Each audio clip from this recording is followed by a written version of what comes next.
avez ça? Si vous n'avez pas ça, passez par devant, venez prendre ce Saint-Esprit.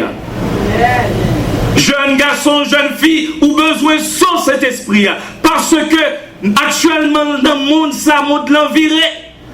Monde l'enviré, l'esprit qui fait nous comprendre que nous ne pouvons pas vivre sans iPhone, nous ne pouvons pas vivre sans Facebook, nous ne pouvons pas vivre sans GPS, nous ne pouvons pas vivre sans télévision. Et nous avons un homme qui a dépéri. Combien de fois nous prenons temps pour nous prier, mon Dieu? Combien de fois nous prenons temps pour lire parole, mon Dieu? Combien de fois nous prenons temps pour nous évangéliser? Nos amis ont besoin de cet esprit pour dire que bagaille ça, l'esprit ça, c'est un esprit charnel lié. L'esprit charnel là, fait pas qu'à vivre sans Facebook, sans iPhone, sans GPS, sans Internet. Yo bon, c'est vrai, mais utilisez-le pour prêcher l'évangile. Amen. L'homme monté sur Facebook, qui sont où est une bonne mesdame, qui a exhibé tête yo. L'homme monté sur iPhone, où est un bon monde qui a exhibé tête yo. Frère Maxime yo, si vous avez cet esprit à sous, c'est pas tête ou à exhiber, c'est Jésus ou à exhiber. Vine prendre ça à soir. Ou besoin de ça. Ou besoin non seulement passer trois tests à yo, le test de la sanctification, le test de la peur, le test de la vigilance. Et professeur, pour le récompenser, pour le bon, possibilité pour entrer dans le royaume ciel là. Faut mettre cet esprit sur vous. Qui est-ce qui voulait prendre ça à soir? Dans le dernier temps, vaguer ça relais, marque de la bête. Si vous n'avez pas marque ça, vous ne pouvez pas manger, ou pas boire. Frère Maxime, plutôt moi-même, moi perdu madame, moi perdu ma petite, moi perdu toute richesse qui sous monde ça, mais pas Jésus. Amen. Parce que l'aime Jésus, me gagne toute bagaille. Jésus t'a fait, apporte your promesse, il dit, la voyer cet esprit sur yo. Elle t'a voyé cet esprit sur yo. Est-ce qu'on n'a pas besoin de son s'asseoir? Le son du Saint-Esprit. Lorsqu'il son cet esprit sur vous, frère Maxime, ou a dit démon sorti, la sorti. Ou a dit malade la guéri au nom de Jésus. Amen. Est-ce qu'on a son cet esprit ça?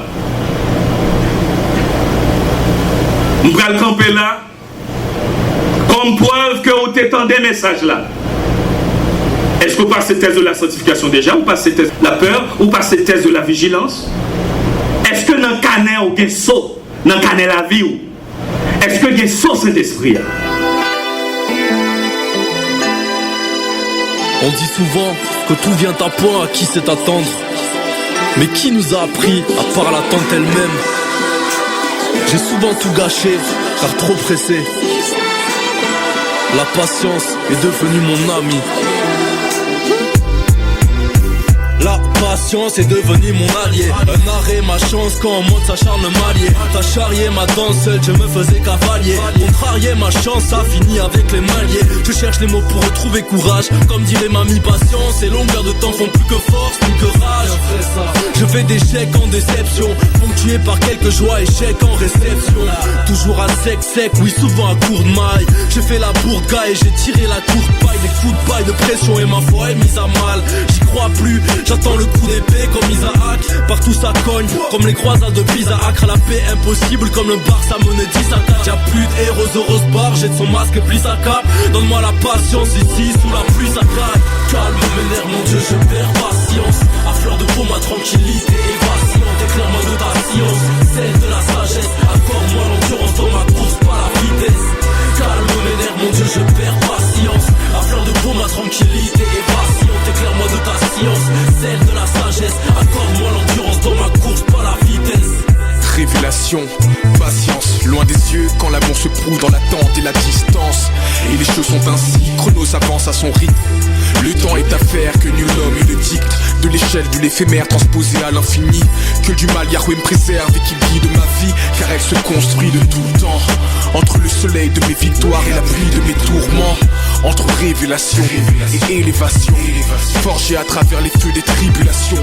Kairos, la parole s'accomplit en son temps. Iblis est puissant, mais mon Dieu est plus grand. Et même si la marée s'agite, je ne crains rien, car celui qui marche sur les eaux est dans le navire.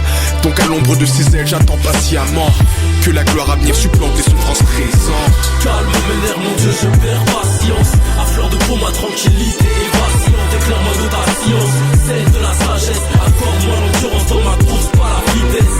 Calme mes nerfs, mon Dieu, je perds patience. À fleur de peau, ma tranquillité est vacillante. Éclaire-moi de ta science, celle de la sagesse. Accorde-moi l'endurance dans ma course, pas la vitesse. J'ai consommé trop d'alcool, mais Christ a fait ma vidange. Ma carrière dans le vice-top est comme celle dans le foot de sa vidance. J'ai traversé un désert tel un habitant flippant, comme New York vidé de ses habitants. Il m'a fallu espérer et attendre une aide improbable, sachant qu'on peut mal finir après une intropade. La réussite une vitrine, voilà laquelle trop bave. Je voulais seulement m'en sortir car j'avais pris trop de part. Non, j'ai pas de Rolex banane, j'attends mon heure en guettant le soleil depuis l'esplanade. Si les maris délaissent leur femme pour une ex-banale, c'est le paradoxe du chétal comme Chirac qui délaisse Paname. Mais moi je reste en tout temps, fidèle au poste, mon rap m'aide. Ma douleur survit tel au prost, patient comme le juste qui subit tel ou tel opprobre. Puis traîné dans la boue, lavé par une pelle au prof. Calme mes nerfs, mon Dieu, je perds patience. À fleur de peau, ma tranquillité est vacillante. Éclaire-moi de ta science, celle de la sagesse. Accorde-moi l'endurance dans ma course, pas la vitesse. Calme mes nerfs, mon Dieu, je perds patience. À fleur de peau, ma tranquillité est vacillante. Éclaire-moi de ta science, celle de la sagesse. Accorde-moi l'endurance dans ma course, pas la vitesse.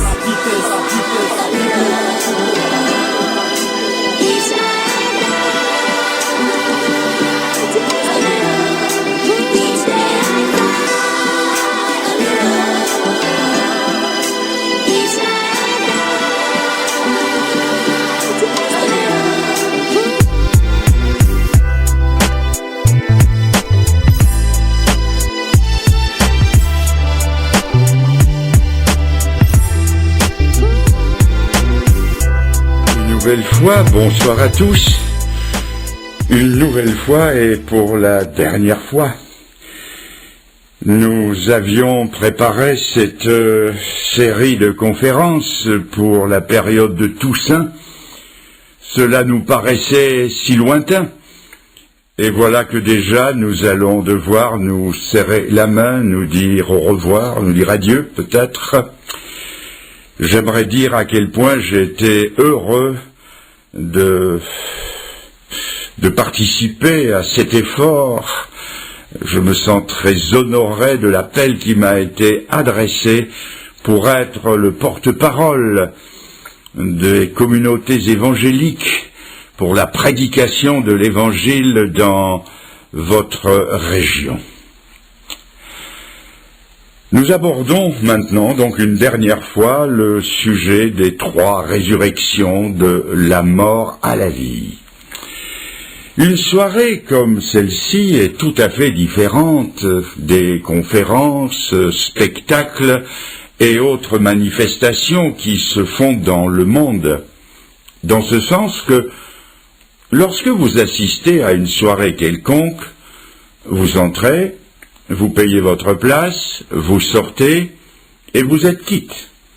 Ceux qui vont voir un match de football ou visitent un musée paient leur entrée, puis s'en vont et ils sont quittes. Tandis qu'à la fin de cette soirée, vous ne serez pas quitte. Non pas parce que l'entrée est gratuite et la sortie aussi, mais parce que l'évangile implique de la part de ceux qui l'entendent, une réponse, une décision, un engagement. Ce soir, au-delà de ma voix, vous entendrez une autre voix, plus subtile, plus profonde, qui parlera à votre conscience, à votre cœur. C'est la voix de Dieu. Vous allez être confrontés ce soir avec un appel de la part du Seigneur. Et à cet appel, vous allez répondre par oui ou par non, ou ne pas répondre du tout, ce qui équivaudra à lui dire non. Et ce soir, dans les dernières minutes de la rencontre, je vous le dis au début pour que vous ne soyez pas surpris, nous aurons un moment de recueillement. un moment où nous allons faire un choix intérieur, car l'évangile est essentiellement intérieur et personnel. Il faut se rappeler que le Seigneur Jésus a toujours appelé ses disciples publiquement.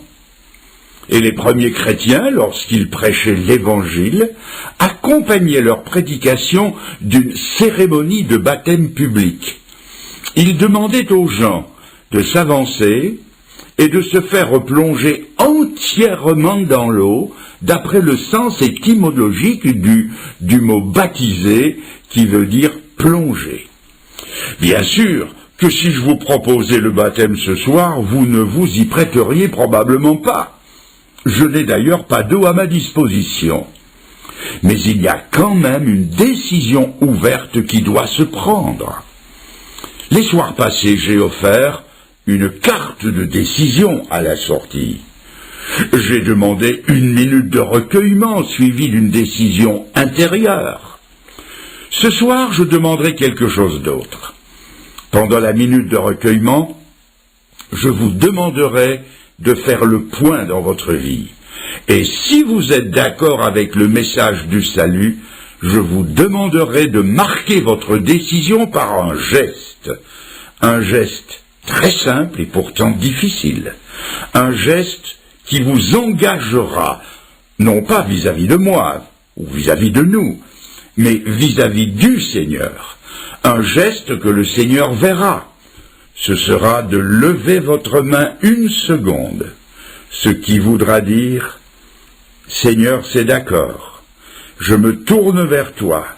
Aujourd'hui, je t'accepte comme mon sauveur personnel, et dans la main que tu me tends, je mets la mienne. » Ce geste, je serai à peu près le seul à le voir, et je vous recommanderai ensuite à la grâce du Seigneur dans la prière. Préparez-vous donc pour cette minute de décision, et que le Seigneur vous aide. Ces soirs passés, nous avons lu 3 textes dans les évangiles, 3 récits qui nous ont parlé de 3 résurrections opérées par le Seigneur sur la personne d'une jeune fille, d'un jeune homme et de Lazare de Béthanie. Le premier soir, nous avons vu la mort physique et sa défaite. Le deuxième soir, nous avons vu la mort spirituelle et sa défaite. Hier après-midi, nous avons vu les obstacles à la vie. Et aujourd'hui, nous allons donner comme titre « Premier signe de vie ». Et tout cela, je le rappelle, sous le titre général de la mort à la vie, ou bien pompe funèbre aux endeuils, ou la Camarde à reculer.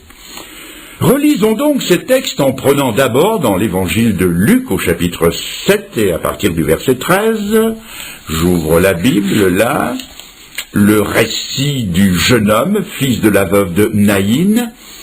Jésus s'est approché du cortège en route pour le cimetière, l'a empêché d'aller plus loin et il est écrit ceci: le Seigneur l'ayant vu, la mère du jeune homme, donc l'ayant vu, fut ému de compassion pour elle et lui dit: ne pleure pas. Il s'approcha et toucha le cercueil. Ceux qui le portaient s'arrêtèrent. Il dit au jeune homme: je te le dis, lève-toi. Et le mort s'assit et se mit à parler. Premier signe de vie, il s'assit et se mit à parler. Voyons le deuxième récit, celui de la fille de Jaïrus, chapitre 8 du même évangile, verset 52.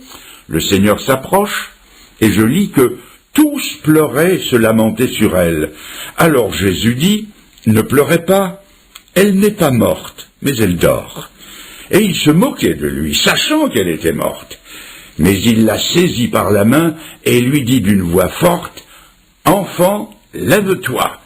Et son esprit revint en elle, et à l'instant elle se leva, et Jésus ordonna qu'on lui donne à manger.